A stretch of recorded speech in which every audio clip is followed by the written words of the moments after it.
네, 오늘 하나님께서 우리에게 허락하신 말씀은 에베소서 5장 15절에서 21절까지입니다. 에베소서 5장 15절에서 21절까지 신약성경 314면에 있습니다. 네, 오늘 말씀은 청소년부의 신현진 학생이 말씀을 봉독하도록 하겠습니다. 그런즉 너희가 어떻게 행할지를 자세히 주의하여 지혜 없는 자같이 하지 말고 오직 지혜 있는 자같이 하여 세월을 아끼라. 때가 악하니라. 그러므로 어리석은 자가 되지 말고 오직 주의 뜻이 무엇인가 이해하라. 술 취하지 말라. 이는 방탕한 것이니 오직 성령으로 충만함을 받아라. 시와 찬송과 신령한 노래들로 서로 화답하며 너희의 마음으로 주께 노래하며 찬송하며 범사에 우리 주 예수 그리스도의 이름으로 항상 아버지 하나님께 감사하며 그리스도를 경외함으로 피차 복종하라. 아멘. 할렐루야. 네, 얼굴 보니까 좋네요.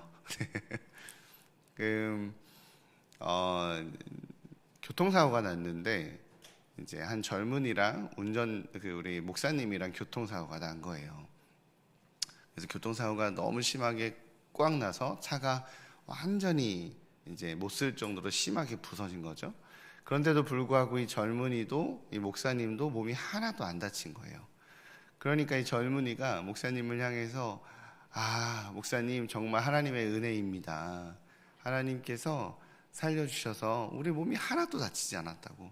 차가 이렇게 못 쓸 정도로 완전히 망가졌는데도 불구하고 하나님 은혜입니다. 하나님께 정말 감사의 기도를 올려드립니다. 이렇게 고백을 하더래요. 그래서 목사님도 정말 그런 것 같다고, 진짜 은혜인 것 같다라고 이렇게 대답을 해주신 거예요. 그래서 이제 자기들 차를 이렇게 살피고 있는데 우리 청년 차 뒤쪽에 이렇게 술이 이렇게 좀 있었나 봐요. 포도주가, 고급 포도주가 이렇게 있었는데 그 포도주도 하나도 깨지지 않은 거죠. 하나도 깨지지 않아서 이 청년이 우리에게 또 하나의 기적이 있다고, 차가 이렇게 큰 사고가 났는데도 포도주가 하나도 깨지지 않았다고, 멀쩡하다고, 내가 정말 기쁜 마음이 든다고. 이건 아무래도 하나님께서 우리에게 이 포도주를 마시면서 이 기쁨을 함께 누리라고 하신 것 같다고 자기 턱 따서 단숨에 한 모금 이렇게 벌컥벌컥 반 잔을 마시는 거예요. 그리고 목사님께 목사님도 기쁘시죠? 한 모금 하세요. 했더니 목사님이 그것을 이렇게 뚜껑을 이렇게 닫아서 이렇게 잘 돌려주시더래요. 그래서 목사님 이렇게 기쁜 날 한 모금 하시지, 괜찮다고 한 모금 하시지 왜 안 드시냐고. 그때 목사님이 이렇게 대답했대요. 저는 지금 경찰을 기다리고 있는 중입니다. 안 재밌으신가 보군요. 네, 너만 음주운전 대라 이거죠. 네, 나는 그런 뜻입니다. 목사님께서 지혜 있게 행동한 건지 아니면 가만히 있다가 자기만 면피한 건지 모르겠지만 오늘 성경은요, 일상의 자리에서 어떤 자로 행하라 라고 이야기하냐면 지혜 있는 자로 행하라 라고 말합니다. 오늘 본문 18절이에요. 같이 한번 읽어보도록 할까요? 시작. 술 취하지 말라. 이는 방탕한 것이니 오직 성령으로 충만함을 받으라. 아멘. 오늘 성경은 지혜 있는 자로 행하라 라고 말해놓고 뭘 얘기하냐면 술 취하지 마라. 이는 방탕한 것이니 오직 성령의 충만함을 받아라 라고 이야기합니다. 지혜 없는 자같이 하지 말고 지혜 있는 자같이 행하라 라고 요구하는 이 요구가 좀 어떤 면에서 좀 어색합니다. 그러지 않으세요? 술 취하지 말라와 성령에 취하라 라는 얘기는 사실 비교할 수 없을 만큼의 무게 같잖아요. 이걸 어디다 두고 비교하나 라는 둘만큼 비교할 수 없을 만큼에 대한 어울리지 않는 이 비교군 같지만 에베소의 배경을 보면 조금 이해가 됩니다. 왜냐하면 당시 에베소에는 디아노소스라고 하는 이 향락의 신, 술 취함의 신을 굉장히 많이 숭배했어요. 이 술 취함의 신, 이 향락의 신인 디오노소스를 경배하고 그 신과 신접하는 것, 그 신의 황홀경으로 들어갈 때 술을 마시면 그 황홀경으로 들어간다라고 생각을 했어요. 즉, 술 취하지 말라, 오직 성령의 취함을 받으라 라고 말하는 내용은 이 디오노소스라고 말하는 우상숭배 영역으로 가지 말고 성령님께 가라 라는 뜻인 거예요. 에베소의 배경, 안에서는. 그렇기 때문에 사도 바울은 술 취하지 말라, 오직 성령의 충만함을 받으라 라고 말하는 겁니다. 근데 지금 우리는 디오노소스를 숭배하지 않잖아요, 그죠? 어떤 황홀경에 들어서려고 신과 신접하려고 술을 마시지 않잖아요. 그 당시 때 사람들은 이 술을 마시며 황홀경에 신의 어떤 임재 가운데 들어간다라고 착각하고 오해했었던 시절이니까 그렇다 치더라도 지금 이 시대의 우리에게는 이 본문이 어떤 의미가 있는가 라는 생각을 해보게 될 때 마틴 로이드 존스의 목사님의 통찰력이 굉장히 의미 있다라고 봅니다. 마틴 로이드 존스 박사의 경우는 이제 포도주, 이 술을, 알코올을 양리학적으로 흥분제가 아닌 진정제라고 말해요. 흥분제가 아닌 진정제. 좀 이상하죠? 우리는 술은 왠지 흥분제 같잖아요. 감정을 증폭시키고, 그죠?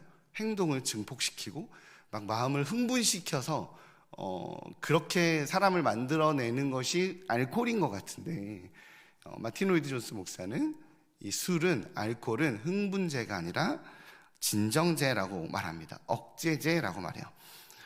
왜 그러냐면, 양리학적으로 술은 흥분제가 아니라 뇌 전체의 가장 중대한 중심부를 진정시키고 약화시키기 때문에 이건 진정제로 봐야 된다라고 말하는 거예요.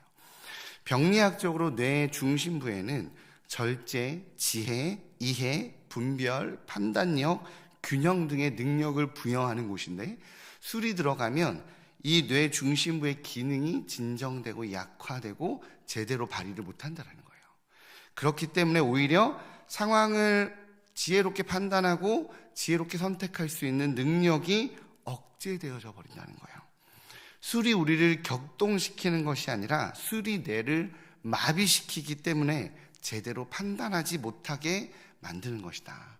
그래서 술은 진정제다, 억제제다, 현실 세계의 실수를 만들어내는 존재다라고 말하는 겁니다. 근데 성령님은 반대다라고 말하는 거예요. 마틴 로이드 존스 목사는. 성령님은 양리학적으로 만약에 구분을 한다면 자기는 이제 흥분제 항목에 넣겠다라고 말해요. 성령님은 뇌의 가장 중심부를 흥분시키고 자극시켜서 각성시키시는 분이다라고 이해하는 거죠. 그렇게 성령님께서 우리 안에 오셔서 우리 뇌를 자극하면 우리 뇌의 기능이 폭발적으로 증폭돼서 진짜 온전한 지혜, 진짜 온전한 이 세상과 이 세계와 현실 세계와 이 상황에 대한 선명한 이해와 분별력을 갖게 된다. 그러니 성령님은 흥분제다.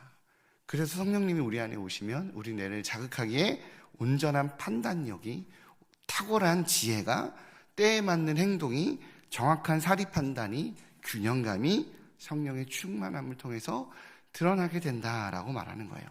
그래서 15절 말씀처럼 지혜 있는 자같이 행동하게 되는 것이다 라고 말하는 거죠. 우리는 2024년 대림절을 생기야 불어서 살아나게 하라라는 주제로 이 특별 새벽 기도회를 진행하고 있습니다. 이 주제에 맞게 생기를, 성령의 충만함을 사모하시는 우리 일산 충신의 성도님들 되시기를 주님의 이름으로 축복합니다. 성령의 충만함을 사모하며 내 안에 생기가 임하면, 내 안에 성령님의 그 충만함이 임하면 우리가 지혜롭고 총기 있고 아주 명석하고 가장 균형감 있는 삶으로 우리의 일상을 살아낼 수 있게 되기 때문입니다. 그러니 사모하시기를 다시 한번 주님의 이름으로 부탁드립니다.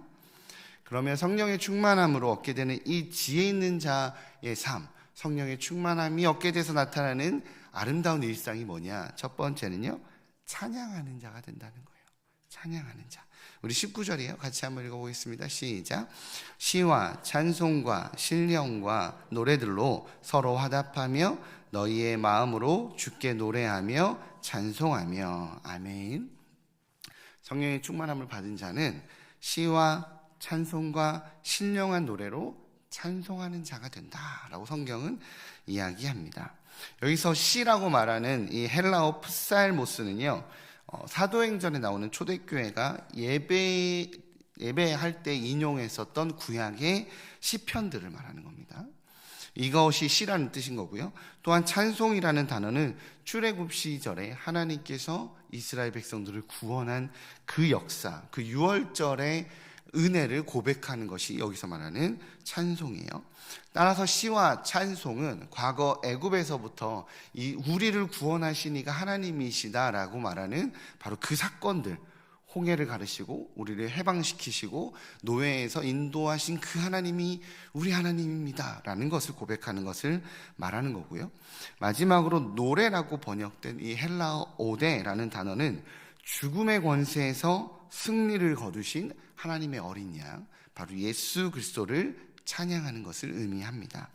따라서 시와 찬송과 노래는 각각 다른 것이 아니라 하나님과 그리스도를 찬양하는 것, 바로 그분의 구원 역사를 우리에게 하나님께서 행하신 그 일을 찬송하는 것이 시와 찬송과 신령한 노래라는 거예요. 우리는 종종 이 현실적으로라는 표현을 자주 씁니다. 이 현실적으로라고 말하는 표현은 굉장히 근시안적인 시각을 전제로 하고 있는 거예요. 당장 오늘 에베소 말씀은 어디 말씀이죠? 옥중서신이라고 하잖아요.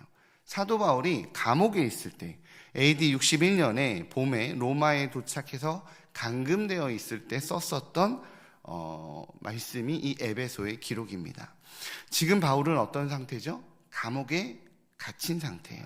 우리가 말하는 이 흔히 현실적으로라고 말하는 것은 굉장히 근시안적인 나의 상황을 이야기하는 거죠. 그죠? 그렇게 정의한다면 그 현실적으로라고 말한다면 사도 바울은 사실 지금 찬송할 수 없어요. 감옥에 갇혀 있잖아요. 무슨 노래가 나오겠어요. 그러나 사도 바울은 찬송합니다. 뭐 때문에 찬송하나요?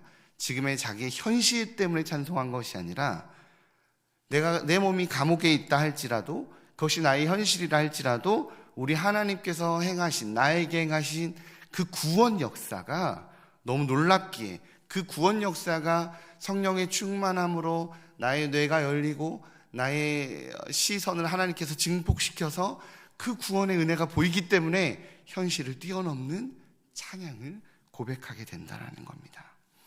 지금 눈앞에 있는 근시안적인 시각이 아니라 우리의 진짜 현실을 말해주는 거예요. 진짜 현실은 뭐예요? 몸은 갇혀있는 것 같지만 그 영혼은 구원받은 존재라는 것이 진짜 현실이라는 겁니다. 내가 구원받은 자로 있다라는 이 진짜 현실 때문에 이 당장에 조금 눈앞에 있는 이 근시안적인 시각은 아무것도 아닌 거죠. 우리 어린아이가 사탕 하나 뺏겼다고 울고 있는 아주 근시안적인 시각을 뛰어넘어 더 성숙한 어른이 봤을 때는 이 아이에게는 사탕 하나가 울 내용이 아닌 것처럼 영원한 세계 하나님께서 우리를 구원하신 그 구원의 은혜를 바라보는 자에게 성령의 충만함이 임하면 이 눈앞에 있는 근시안적인 현실 앞에서도 하나님께서 주신 은혜 때문에 찬양이 나온다는 겁니다.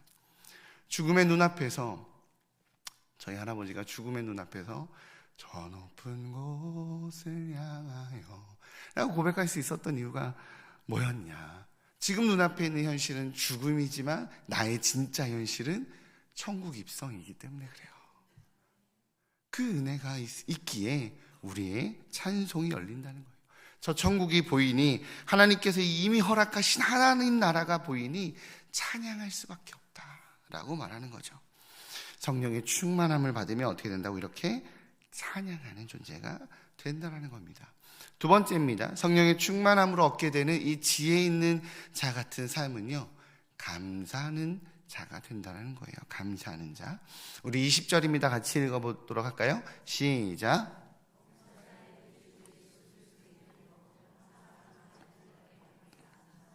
감사하며 아멘. 오늘 성령의 충만함을 받은 자는 사도 바울이 말하기를 범사의 아버지 하나님께 감사하게 된다라고 말해요. 찬양은요, 이미 나에게 행하신 하나님의 은혜가 보이기 때문에 하는 고백이라면, 그렇기 때문에 이 구원의 현실을 바라보기 때문에 터져나오는 고백이라면, 감사는 그 고백을 전제로 지금의 내 삶을 재해석하는 거예요. 이스라엘 백성들이 출애굽하고 맞이하게 된 것은 광야였어요. 사막이었습니다. 그 광야를 왜 거라고 하고 있었죠? 옷도 없고 배도 고프고 물도 모자랐어요. 그럼에도 불구하고 왜 그 광야에 온 백성들이 자기의 모든 짐을 지고 이렇게 나와 있는 상태였습니까? 그건 약속의 땅인 가나안으로 들어가기 위해서였습니다. 그렇죠? 현실만 보면 그냥 광야에 있는 거예요. 현실만 보면 그냥 배고픈 거예요. 현실만 보면 밤에는 춥고 낮에는 더운 거예요. 그런데 하나님의 구원 역사를 통해 하나님께서 나를 노예에서 구원하셨다라고 말하는 이 구원의 역사를 통해 지금의 나의 삶을 재해석하니 나는 구원받아 가나안의 약속의 땅으로 가고 있는 과정일 뿐인 겁니다. 매일 아침부터 저녁까지 사실 그 노예 생활에서는 일을 해야 했고 채찍에 맞아야 했으며 고된 노예의 삶으로 언제 죽을지 모르는 목숨입니다. 그렇게 가족을 잃어본 경험도 많았을 거예요. 언제 어떻게 죽게 될지 모르는 공포 속에서 살다가 자유를 얻게 된 겁니다. 광야라는 그 현실만 볼 때는 그냥 춥고 배고프고 가진 것 없고 짐지고 고생하는 것 같지만 이 애굽 노예의 삶에서 하나님께서 구원하셨다라는 이 구원의 역사 안에서 자유를 얻게 된 거다라고 말하는 구원의 역사 안에서 내 삶을 재해석하게 되면 설레이는 자리가 된다라는 거죠. 현실이 재해석된다라는 거예요. 그냥 단순하게 광야에 있는 것이 아니라 그냥 단순하게 배고프고 추운 것이 아니라 자유를 얻고 해방을 얻고 약속의 땅으로 나아가는 과정에 불과한 것이기에 감사가 일어난다는 겁니다. 내 삶을 우리는 무슨 기준으로 감사를 고백합니까? 남보다 나을 때 비교해서 감사를 고백한다는 거예요. 아니면 어제보다 나을 때 그 비교해서 감사를 고백한다는 거예요. 그러나 성령의 충만함이 임하면 하나님께서 우리의 뇌를 각성시키시고 우리의 시선을 완전히 열면 구원받은 자로서의 지금의 내 삶을 해석하니 누군가와 비교해서 어제보다 좀 더 배부른 것 같아서 감사하는 것이 아니라 천국 소망을 가진 자로서 천국을 향해 나아가고 있는 내 삶이기에 남들보다 돈이 좀 없어도 남들보다 조금 건강하지 못해도 남들보다 조금 부족해도 높은 자리에 없어도 감사를 고백하게 된다는 겁니다. 요셉은 형들에게 배신당하고 애굽의 노예로 팔려갔어요. 모진 고통을 당하고 버림받고 죽음의 위기 가운데 있었지만 하나님께서 그를 도우셔서 애굽의 총리가 되었습니다. 총리가 된 그에게 형제들이 찾아옵니다. 요셉을 알아보지 못하고 식량을 구걸하기 위해 찾아옵니다. 형제들에게 버림받은 요셉이었고 그래서 아팠지만 요셉은 형제들을 받아주죠. 형제들을 구합니다. 그러나 어느 날 아버지가 돌아가셨어요. 아버지가 돌아가시자 형제들이 두려워하기 시작했어요. 요셉이 자기들을 받아주고 용서해 줄까? 아버지가 살아계셨을 때였으니까. 그래서 우리를 용서해 준 것이 아닐까? 아무리 봐도 아버지 때문인 것 같은데 걱정도 되고 하니까 이제 아버지가 돌아가셨으니 꼼짝없이 자기들이 죽을 목숨이 될 것 같아서 요셉에게 달려갑니다. 그때 요셉이 이렇게 대답해요. 창세기 50장 20절인데요. 네, 같이 읽어보도록 할게요. 시작. 당신들은 나를 해하려 하였으나 하나님은 그것을 선으로 바꾸사 오늘과 같이 많은 백성의 생명을 구원하게 하시리라 하셨나니. 아멘. 지금의 자기가 여기까지 온 삶이 형제들이 나를 해하려 했었어, 내가 그래서 아팠어 라고 말하는 이 상처에 묶여있는 삶도 아닙니다. 내가 얼마나 수고하고 있었는데, 내가 보디발의 아내의 그 유혹 속에서도, 내가 정말 죽음의 위기 속에서도 내가 여기까지 이렇게 올라오느라 내가 얼마나 수고했는데 라고 말하는 자기의 수고로 이룬 삶도 아니었어요. 우리 세례 요한은 무엇을 고백해요? 하나님이 개입해 주신 삶이었습니다. 하나님이 구원해 주신 삶이었습니다. 그런데 내가 형제들을 무슨 보복을 하고 어떤 상처가 있다고 보복을 하고 내가 높은 자리에 있다고 내 권한을 이용하겠습니까?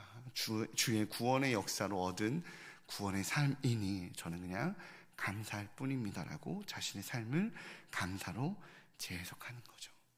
성령의 충만함이 있으면 하나님께서 우리를 깨우시면 우리의 삶이 감사로 재해석됩니다. 사랑하는 성도님, 누군가처럼 거대한 재산을 물려받지 못했을 수도 있습니다. 유명한 운동선수처럼 아니면 엄청난 음악가처럼 우리 안에 대단한 재능이 있지 않을 수도 있어요.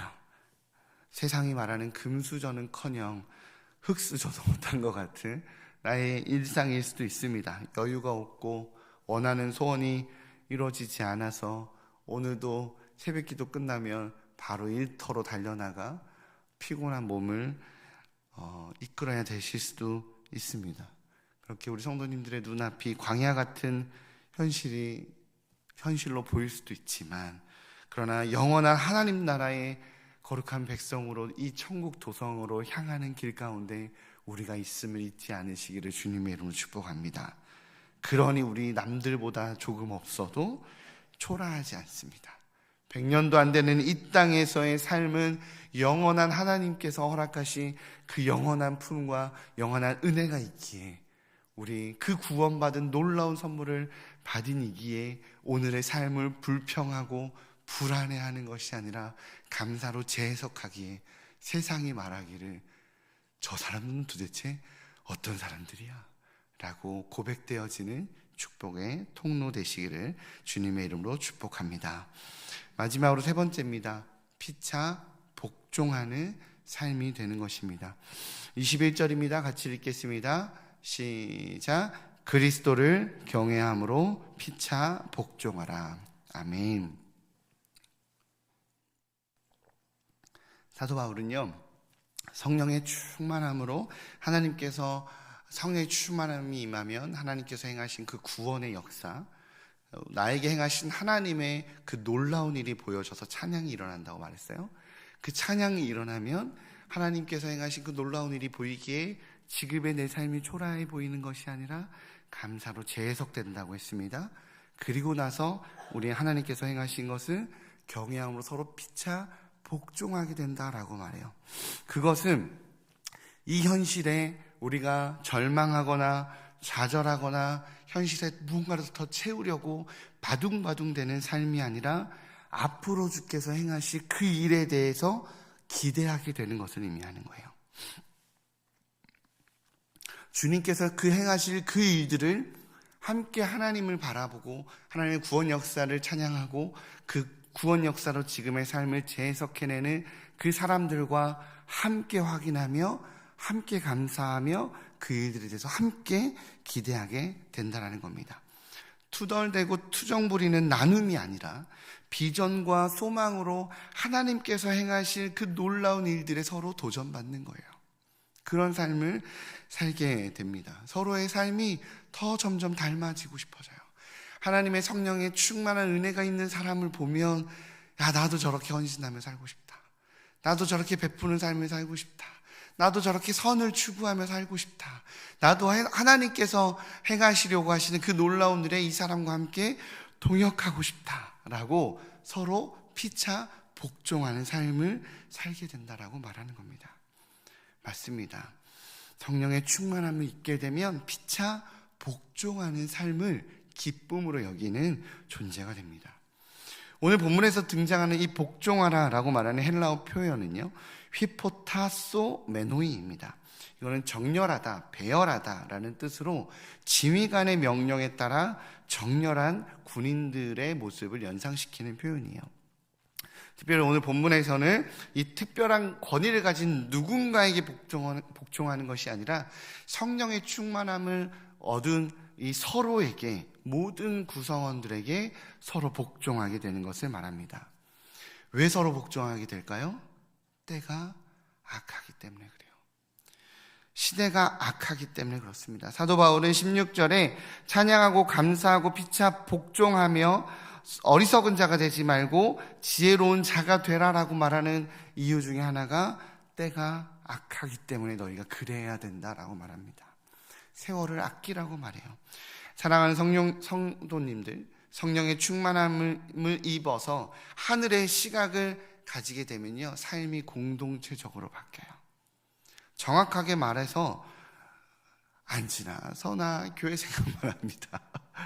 성령 충만함을 입어서 은혜 받은 성도들끼리 모이며 얘기하다 보면 결국엔 교회 얘기예요. 그죠? 만나서 얘기하다 보면 교회 걱정, 교회 사역 이야기, 어떻게 해야 그 일을 이룰 수 있을까? 서로 그 얘기하고 있어요. 우리 애 대학, 좋은 대학 보낸 거 자랑하는 것보다 그 감사하지. 그리고 교회 일하고 있어요. 교회 이야기하고 있어요. 공동체적으로 바뀌어요. 나의 뜻이 아닌 하나님이 우리에게 허락하신 우리의 뜻에 관심을 갖게 되는 거죠. 종종 생각의 차이는 있을 수 있으나 그럼에도 불구하고 교회를 걱정하고 사랑하는 마음은 같다는 거예요. 하나님께서 부여하신 이 사명 공동체가 정말 하나님을 사랑하는 공동체가 되었으면 하는 그 간절한 바람, 그 순수한 의도, 거룩한 목적은 같다라는 겁니다. 그러면 나도 주님께서 주신 공동체적인 목적을 가지고 있고 상대방도 우리 하나님께서 주신 이 공동체적인 목적을 가지고 있음을 알기에 우리의 것을 협력하는 지혜가 열립니다. 그러던 와중에 서로를 향한 신뢰를 발견하게 되고 서로를 향한 귀함을 발견하게 되고 주의 나라 주의 사명 가는데 나 혼자 가지 않고 같이 갈 수 있는 동료가 있어서 기쁘게 되는 거예요. 그러니 서로 복종하게 되는 거죠. 함께 그리스도를 추구하기에, 함께 우리 주님께서 그리스도께서 원하시는 그 일을 모두가 기쁜 마음으로 따르게 되기에 성령 충만한 삶을 기쁨으로 누리게 되는 것입니다. 오해하지 않았으면 좋겠어요. 성령 충만함이라는 이름으로 열정적인 듯 하나 무례하고, 열심인 듯 하나 고집스럽고, 헌신하는 듯 하나 자기 주장만 있는 것이 성령 충만함이 아니라는 겁니다. 서로의 하나님께서 허락하신 우리의 성령 충만함으로 하나님께서 그에게 주시는 은혜가 무엇인지, 그를 통해 말씀하시고자 하시는 그 메시지가 무엇인지 서로 발견하게 되는 것, 그래서 서로 복종하게 되는 것, 그것이 성령 충만함이라는 것입니다.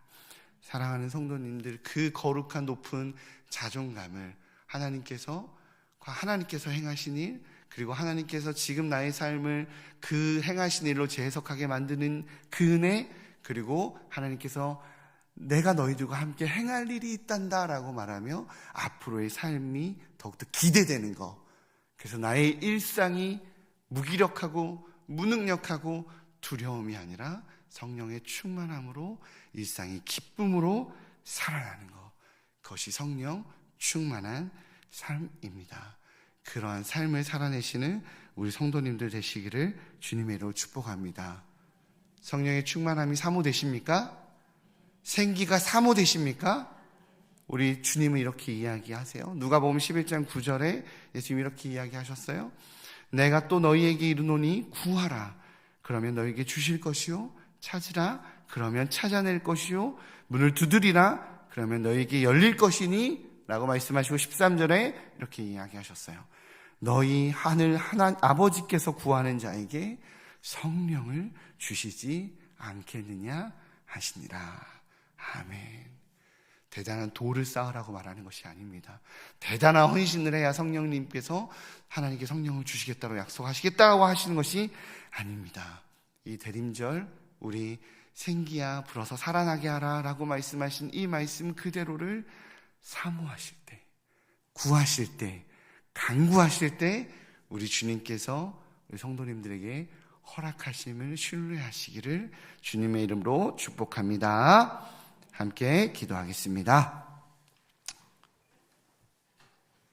사랑의 주님, 2024년을 돌아보면 무기력했을 때도 많았고 상처받았을 때도 많았고 삶의 짐이 너무 무거워 주저앉아 있을 때도 너무 많았습니다. 그러나 주님, 성령의 충만함을 간구합니다. 성령의 충만함을 구합니다. 나에게 허락하신 그 구원의 능력이, 하나님께서 허락하신 그 천국 소망이 하나님 늘 눈으로 보여지기에 찬송이 터져나오는 저희들의 삶이 되게 하여 주옵소서. 주님께서 허락하신 그 구원의 은혜가 너무 크기에 삶의 무게가 무겁다고 원망하고 짓눌리고 쓰러져 있는 존재가 아니라 감사로 내 삶을 재해석해내는 성령의 충만함을 우리에게 허락하여 주옵소서.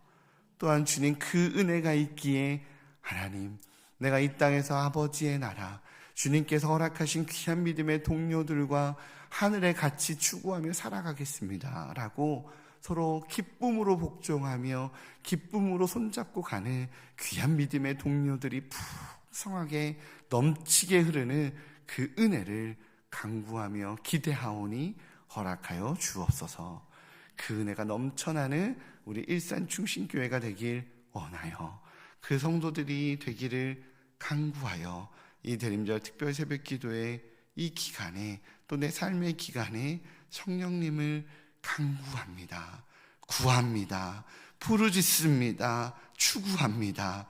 임재하여 주셔서 진짜의 일상, 진짜 기쁨으로 가득한 일상, 우리 주님께서 허락하시고자 하는 그 진짜의 일상이 회복되게 하여 주옵소서. 이 모든 말씀 우리 주 예수 그리스도의 이름으로 기도합니다. 감사합니다. 우리 이 시간 말씀을 기억하며 기도하겠습니다. 성령의 충만함을 사모하는 마음이 되게 해달라고. 어느 날 나의 기도 제목은 참 많습니다. 건강의 기도 제목도 있고요. 좋습니다.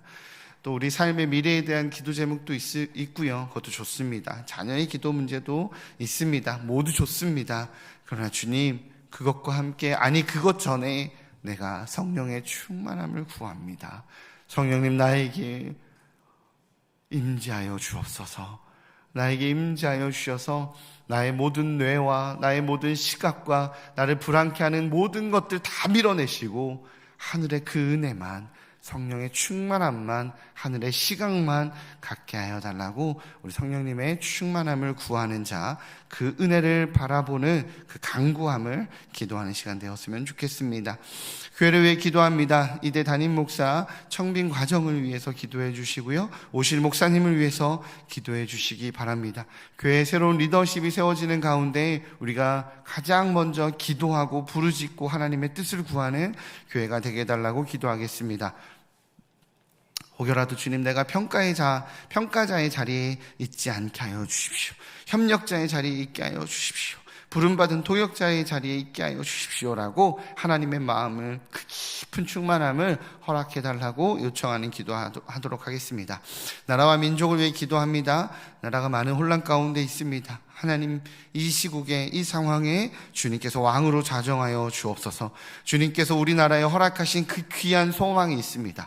우리 주님께서 우리 이 땅 가운데 주신 그 놀라운 성령의 부흥이 있기에 하나님, 이 땅이 여기까지 왔습니다. 그 부흥의 은혜로 주님, 우리 교회, 우리 땅에, 이 나라와 이 민족에 허락하셨던 그 비전, 열방에 선교하는 나라, 열방의 빛과 소금이 되는 나라, 그 소명, 그 사명 감당하는 그 나라 되게 해달라고. 지금의 이 혼란으로 일상이 무너지거나 위협받는 국민들이 있습니까? 한국교회가 깨어 일어나 기도하고 부르짖어서 주님, 이 땅이 온전하여져서 하나님께서 허락하신 그 사명, 선교의 사명 감당하는 거룩한 나라 되게 해달라고 나라와 민족을 위해 기도하겠습니다. 마지막으로 열방을 위해 기도합니다. 오늘은 캄보디아 이영돈 김혜경 선교사님 위해서 기도하는 화요일입니다. 이날 주님, 열방의 땅끝에서 치유자의 사명 감당하고 계시는 우리 헤브론 병원 위해서 우리 함께 주님 앞에 간구하며 기도하도록 하겠습니다.